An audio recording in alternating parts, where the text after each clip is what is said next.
지금 위탁 판매를 시작해야 될지 말아야 될지 고민 중이신 분들이 아마 이 영상을 보고 계실 겁니다. 많은 영상에서 위탁 판매에 대해서 이런 얘기를 많이 합니다. 소자본 창업이 가능하다. 무재고라서 위험이 없다. 누구나 돈 벌 수 있다. 맞습니다. 가능합니다. 그런데요, 아무나 되는 건 아닙니다. 같은 강의를 듣고 같은 도매처 물건을 팔고 같은 시기에 시작했는데 왜 어떤 사람들은 돈을 벌고 어떤 사람들은 몇 달 만에 포기하는 걸까요? 오늘은 위탁 판매로 실제로 성공하는 사람들의 5가지 특징 정확하게 말씀드리겠습니다. 이 영상 끝까지 보시면 나는 위탁 판매로 돈을 벌 수 있을지 아니면 못 버는지에 대한 판단이 서실 겁니다. 첫 번째는 꾸준히 하는 사람입니다. 너무 뻔한 얘기라고요? 위탁 판매는 재능 사업이 아닙니다.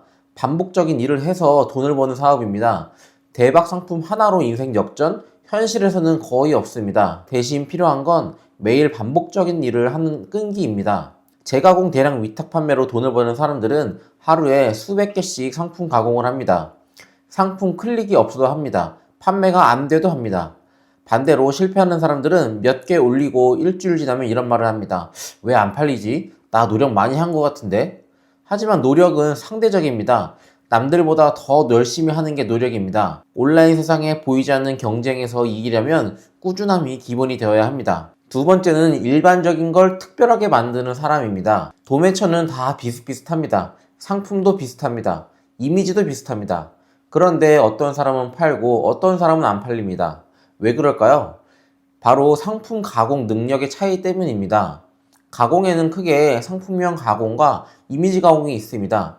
제가 하는 대량 위탁 판매는 이미지 가공은 하지 않고 상품명만 가공을 합니다. 예를 들어서 강아지 물그릇이라는 상품이 있다고 하면 도매처에서 제공한 상품명 그대로 올리는 사람이 있고 대형견 급수량 조절 다이어트 물그릇 세트 이렇게 올리는 사람이 있을 겁니다. 이 둘 중에 어느 쪽을 더 클릭하고 싶으실까요? 싸게 판다고 해서 물건이 팔리는 게 아닙니다. 고객의 문제를 공감해주는 키워드로 상품명을 만들어줘야 판매가 됩니다. 상품은 같지만 어떻게 포장해서 고객에게 다가가느냐가 중요합니다. 세 번째는 문제가 발생했을 때 감정이 아니라 시스템으로 처리하는 사람입니다. 위탁 판매를 하다 보면 문제는 반드시 터집니다. 배송 지연, 품절, 불량, 진상 고객을 만나기도 합니다. 이건 아무리 선 작업을 한다 해도 피할 수가 없습니다. 초보분들이 가장 두려워하는 게 바로 진상 손님을 만나는 겁니다. 고객의 클레임을 어떻게 대하느냐는 우리에게 달려 있습니다. 서로의 잘잘못을 조목조목 따지면서 고객을 이기고 말겠다 하는 분들이 있을 거고 내 잘못이 아니더라도 손해를 감수할 정도라면 그냥 좋게 좋게 넘어가려는 분들이 있을 겁니다. 저도 처음에는 고객이랑 싸우고 도매처랑 싸우고 하루 걸러 싸움을 하느라 감정이 상해서 손에 일이 잡히지가 않았습니다. 근데 그렇게 싸우는 게 결과적으로는 저한테 도움이 하나도 안 되는 겁니다. 그래서 마음을 바꿔먹었습니다. 모든 게 내 탓이다. 문제는 그냥 빠르게 해결하고 내가 해야 될 것을 하자. 감정 싸움은 되도록 안 하고 그냥 빠르게 사과하고 빠르게 일을 처리합니다. 왜냐하면 시간이 곧 돈이기 때문입니다. 네 번째는 도매처에만 기대는 사람입니다. 위탁 판매에서 도매처는 정말 중요합니다. 상품 하나하나를 소싱하는 것이 아니라 좋은 도매처를 찾는 게 대량 위탁 판매의 핵심입니다. 하지만 특정 도매처에 절대적으로 의존하면 또 안 됩니다. 여러 도매처 중에 특별히 매출이 잘 나오는 곳이 있을 겁니다. 그럼 이런 생각을 하실 거예요. 선택과 집중을 해서 매출이 안 나오는 것은 정리하고 잘 나오는 것만 해볼까? 이런 생각은 정말 위험합니다. 위탁 판매에서 가장 큰 장점이자 단점은 판매자가 재고를 직접 가지고 있지 않다는 겁니다. 재고에 대한 리스크가 없지만 반대로 생각하면 도매처가 제공해준 것만 판매할 수 있다는 겁니다. 그렇기 때문에 신규 도매처를 계속 발굴해야 하고 상품 가공을 멈춰서는 안 됩니다. 잘 팔리던 도매처가 갑자기 폐업을 할 수도 있고 이슈가 발생해서 판매를 못하는 상황을 대비해야 됩니다. 다섯 번째는 단기적으로 큰 돈을 벌려는 사람은 결국 포기하기 마련입니다. 이게 가장 중요합니다. 대량 위탁 판매를 통해서 두세 달 만에 빠르게 돈을 벌고 싶다면 저는 다른 걸 하시기를 추천드립니다. 죄송하지만 저는 그런 방법을 알지 못합니다. 텅 빈 도화지에 한 줄 긋는다고 해서 그림이 완성되는 건 아닙니다. 스케치도 해야 되고 채색도 해야 됩니다. 그래야 한 폭의 그림이 완성이 될 겁니다. 대량 위탁 판매는 꾸준히 상품을 가공하고 상품 수를 늘려가면서 여러 마켓에 상품을 올리고 사업자도 늘려가는 작업을 해야 됩니다.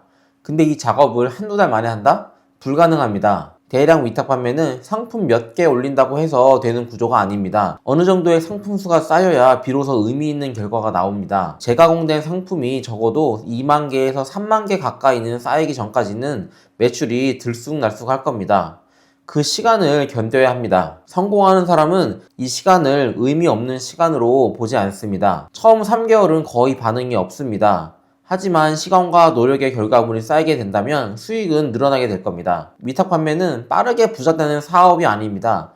대신 구조를 쌓으면 안정적으로 커지는 사업입니다. 단기 대박을 기대하면 반드시 포기하게 되어 있고 구조를 쌓게 타는 사람만 결국 남게 됩니다. 정리해 보겠습니다. 위탁 판매로 성공하는 사람의 5가지 특징에 대해서 얘기해 보았는데요. 첫째는 꾸준함이 기본값이다. 두 번째는 상품을 가공해야 된다.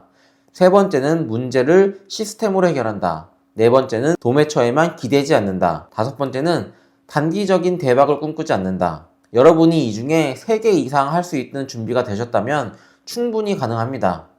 위탁 판매는 결코 쉽지가 않습니다. 하지만 방향을 알고 가면 가장 안전하게 시작할 수 있는 사업입니다. 여러분의 실행이 여러분의 곧 매출이 될 겁니다. 구독과 좋아요 눌러주시고요. 위탁 판매에 대해서 더 자세히 알고 싶으신 분들은 아래 고정 댓글 링크를 클릭해보세요. 더 도움되는 영상으로 또 찾아뵙겠습니다. 감사합니다.